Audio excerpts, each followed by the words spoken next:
What up tout le monde, c'est TechnoTuto pour une nouvelle vidéo. Aujourd'hui, je vais vous montrer comment booster vos performances sur Fortnite. Je vais vous montrer 4 astuces qui vous aideront beaucoup. Donc, on commence avec la première. Donc, pour la première astuce, ça va se passer dans la barre de recherche Windows. On a seulement à taper panneau de configuration.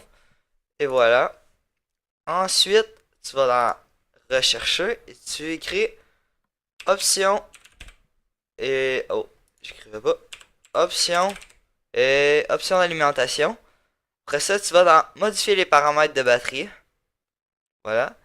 Et normalement, le point va être sur utilisation normale, ce qui va t'enlever des performances, sauf que tu vas perdre moins de batterie. Mais si ton portable ou ton ordinateur est branché au mur, c'est pas important. Donc, on va mettre ça sur performance élevée. Donc, ça va vraiment améliorer tes performances, mais prendre plus de batterie. Donc, c'est pas grave. Maintenant, la deuxième astuce. Pour la deuxième astuce, on va aller sur la barre d'outils. Et voici, on va aller sur gestion des tâches. Pour se rendre là, il faut faire clic droit sur la barre d'outils. Et une fois rendu là, on va être sur processus, mais c'est pas ça qu'on veut. On va aller sur détails pour se rendre à Fortnite.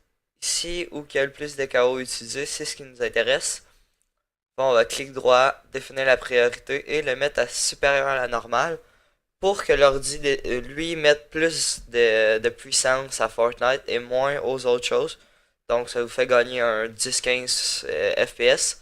Sauf que la partie négative, c'est qu'il faudra le mettre à chaque fois qu'on lance le jeu. Donc je pense pas que ça vous tente de le mettre à chaque fois. Mais de temps en temps, c'est toujours le fun là. Il y a vraiment une grosse différence. Donc c'est ça. Maintenant, allons à la troisième astuce. Pour la troisième astuce, on se retrouve sur le jeu.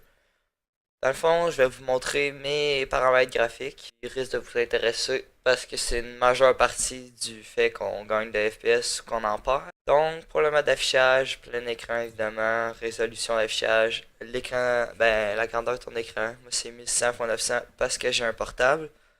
Sinon, vous, ça risque d'être plus grand que ça, je sais juste pas. Taux de rafraîchissement, on met illimité. Je change rien de mettre en bas, mais je laisse à illimité. Qualité, on touche pas. Résolution 3D. Dans le fond, ça c'est une des majeures parties qui va faire que tu vas laguer. Dans le fond, ça dépend vraiment de si tu mets plus haut, plus tu mets haut, plus ça va te prendre de FPS, puis mieux ça va être.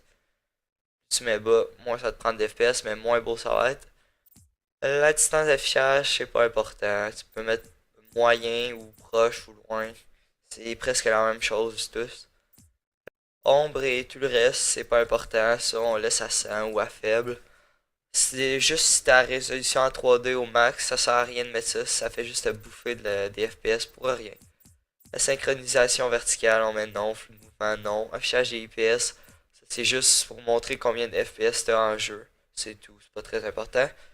Donc on se retrouve pour l'astuce finale qui va se trouver sur le bureau. Pour la dernière astuce, ça va se dérouler sur mon antivirus. C'est un antivirus Avast, il est gratuit, mais tu peux upgrader à Premium, sauf que je le fais pas parce que c'est un peu inutile. Sauf que la seule avantage à passer à Premium, c'est que tu débloques le mode Cleanup Premium.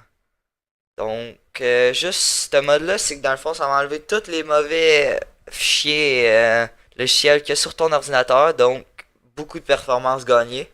Sauf qu'il faut que tu ailles Premium. Donc, une fois que tu fais analyser, ça va te dire tous les fichiers inutiles que tu as dans ton ordi et toutes les gigs que tu pourras enlever pour rendre ton ordi plus rapide.